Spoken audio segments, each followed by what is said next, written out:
जय हिंद दोस्तों, आप लोगों का लुसेंट जी के सीरीज के अगले पार्ट में स्वागत है, जिसमें ईसाई धर्म, पारसी धर्म तथा मगध साम्राज्य से जुड़े सभी इम्पोर्टेंट क्वेश्चंस को कराएंगे। इस टॉपिक के एक एक प्रश्न काफ़ी इम्पोर्टेंट है तथा आपके आने वाले सभी प्रतियोगिता परीक्षा के लिए काफ़ी हेल्पफुल होने वाला है। तो दोस्तों, वीडियो को स्किप किए बिना अंत तक ज़रूर देखें और अगर आप हमारे चैनल में पहली बार आए हैं तो सब्सक्राइब कर बेल की घंटी दबा दें, जिससे कि आगे इसी प्रकार के इम्पोर्टेंट तथा हेल्पफुल वीडियो का नोटिफिकेशन आपको समय समय पर मिलता रहे। तो दोस्तों, शुरू करते हैं आज के टॉपिक का पहला क्वेश्चन। ईसाई धर्म के संस्थापक कौन है? तो राइट आंसर है ईसा मसीह। अगला सवाल है, ईसाई धर्म का प्रमुख ग्रंथ कौन सा है? तो राइट आंसर है बाइबिल। बढ़ते हैं अगले सवाल की ओर। ईसा मसीह का जन्म कहाँ हुआ था? तो राइट आंसर है जेरूशलेम के निकट बैथलेहम में। ईसा मसीह के जन्मदिन को किस रूप में मनाया जाता है? तो राइट आंसर है क्रिसमस डे के रूप में। अगला सवाल है, ईसा मसीह के माता पिता का नाम क्या था? तो राइट आंसर है माता का नाम मेरी और पिता का नाम जोसेफ था। तो दोस्तों, बढ़ते हैं अगले सवाल की ओर। ईसा मसीह के प्रथम दो शिष्य कौन कौन थे? तो राइट आंसर है एंडोस एवं पीटर। दोस्तों, ये क्वेश्चन काफ़ी इम्पोर्टेंट है क्योंकि पीछे कई एग्जामों में पूछे जा चुके हैं। तो बढ़ते हैं अगले सवाल की ओर। ईसाई धर्म का सबसे पवित्र चिन्ह क्या है? तो राइट आंसर है क्रॉस। अगला सवाल है, पारसी धर्म के संस्थापक कौन थे? तो राइट आंसर है पैगंबर जरथुश। बढ़ते हैं अगले सवाल की ओर। पारसी धर्म की प्रमुख पुस्तक कौन सी है? तो राइट आंसर है जेंदा अवेस्ता। पारसी धर्म की प्रमुख पुस्तक जेंदा अवेस्ता है। बढ़ते हैं अगले सवाल की ओर। मगध के सबसे प्राचीन वंश के संस्थापक कौन थे? तो राइट आंसर है बृहद्रथ। बृहद्रथ मगध के सबसे प्राचीन वंश के संस्थापक थे। अगला सवाल है, मगध साम्राज्य की राजधानी कहाँ थी? तो राइट आंसर है गिरिब्रज। मगध साम्राज्य की राजधानी कहाँ थी? राइट आंसर है गिरिब्रज यानी राजगृह। तो बढ़ते हैं अगले सवाल की ओर। बृहद्रथ कौन था? राइट आंसर है जरासंध का पुत्र। बृहद्रथ जरासंध का पुत्र था। तो बढ़ते हैं अगले सवाल की ओर, जो कि अगला सवाल है, हर्यक वंश के संस्थापक कौन थे? तो राइट आंसर है बिंबिसार। हर्यक वंश के संस्थापक बिंबिसार थे। अगला सवाल है, बिंबिसार ने महात्मा बुद्ध की सेवा में किसे भेजा था? तो राइट आंसर है राजवैद्य जीवक को। बढ़ते हैं अगले सवाल की ओर। बिंबिसार मगध के सिंहासन पर कब विराजमान हुए थे? तो राइट आंसर है 544 ईस्वी पूर्व। अगला सवाल है, बिंबिसार किस धर्म के अनुयायी थे? तो राइट आंसर है बौद्ध धर्म। बिंबिसार बौद्ध धर्म के अनुयायी थे। बिंबिसार मगध में कितने वर्ष तक शासन किया? तो राइट आंसर है लगभग 52 वर्षों तक। अगला सवाल है, बिंबिसार की हत्या कर उसके पुत्र अजातशत्रु मगध की गद्दी पर कब बैठा? तो राइट आंसर है 493 ईस्वी पूर्व। बिंबिसार अजातशत्रु का पुत्र। अगला सवाल है, अजातशत्रु अन्य किस नाम से जाने जाते थे? तो राइट आंसर है कुनक। अजातशत्रु अन्य नाम था कुनक। अगला सवाल है, अजातशत्रु मगध पर कितने वर्षों तक शासन किया? तो राइट आंसर है 32 वर्षों तक। बढ़ते हैं अगले सवाल की ओर।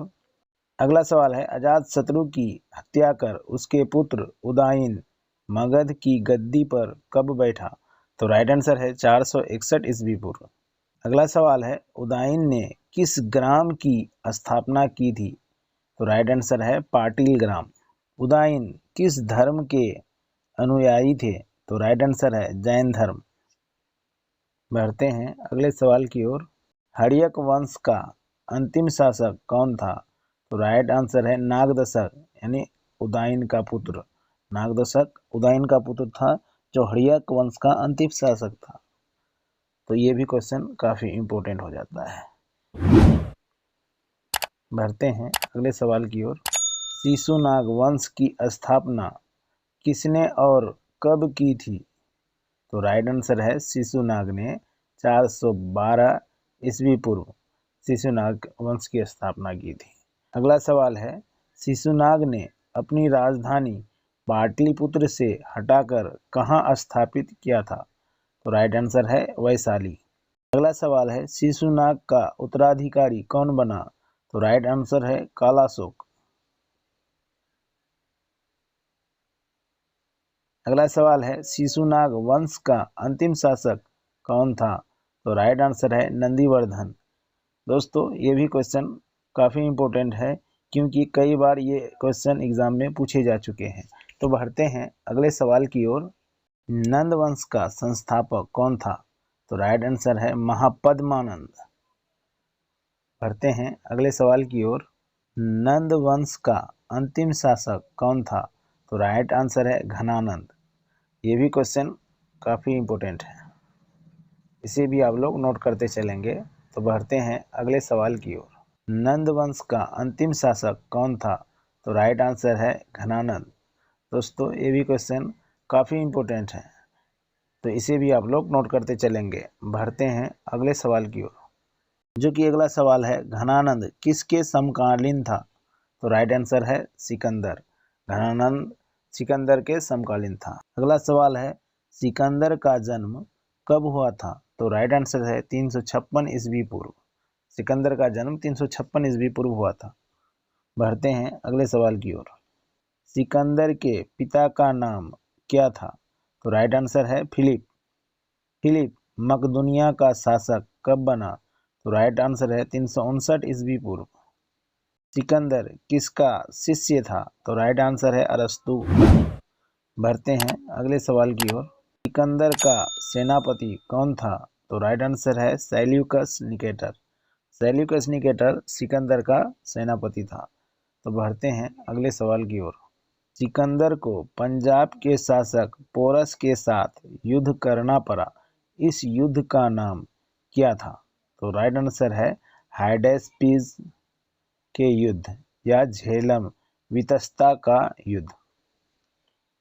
बढ़ते हैं अगले सवाल की ओर।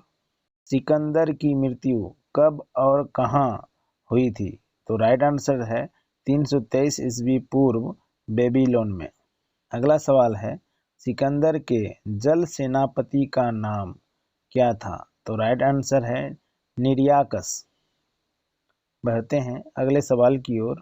सिकंदर के प्रिय घोड़ा का नाम क्या था? तो राइट आंसर है बहु कैफला। सिकंदर के प्रिय घोड़ा का नाम था बहु कैफला। बढ़ते हैं अगले सवाल की ओर। मौर्य वंश के संस्थापक कौन थे? तो राइट आंसर है चंद्रगुप्त मौर्य। अगला सवाल है, चंद्रगुप्त मौर्य का जन्म कब हुआ था? तो राइट आंसर है 345 ईस्वी पूर्व। अगला सवाल है, चंद्रगुप्त मौर्य मगध की गद्दी पर कब बैठा? तो राइट आंसर है 322 ईस्वी पूर्व। बढ़ते हैं अगले सवाल की ओर। चंद्रगुप्त किस धर्म के अनुयायी थे? तो राइट आंसर है जैन धर्म के। अगला सवाल है, चंद्रगुप्त मौर्य ने जैन धर्म की दीक्षा किससे ली थी? तो राइट आंसर है जैनी गुरु भद्रबाहु से। बढ़ते हैं अगले सवाल की ओर। मेगास्थनीज कौन था? तो राइट आंसर है सेल्यूकस निकेटर का राजदूत। अगला सवाल है, मेगास्थनीज द्वारा लिखी गई प्रमुख पुस्तक कौन सी है? तो राइट आंसर है इंडिका। अगला सवाल है, चंद्रगुप्त मौर्य और सेल्यूकस के बीच हुए संधि का वर्णन किसने किया है? तो राइट आंसर है एपियानस ने। बढ़ते हैं अगले सवाल की ओर। चंद्रगुप्त मौर्य की मृत्यु कब हुई थी? तो राइट आंसर है 298 ईस्वी पूर्व। तो बढ़ते हैं आज के अंतिम सवाल की ओर। चंद्रगुप्त मौर्य का उत्तराधिकारी कौन हुआ? तो राइट आंसर है बिंदुसार। तो दोस्तों, आपका अंत तक वीडियो में बने रहने के लिए बहुत बहुत धन्यवाद। और वीडियो अच्छी लगी हो तो लाइक, कमेंट तथा शेयर जरूर करें। जय हिंद, जय भारत।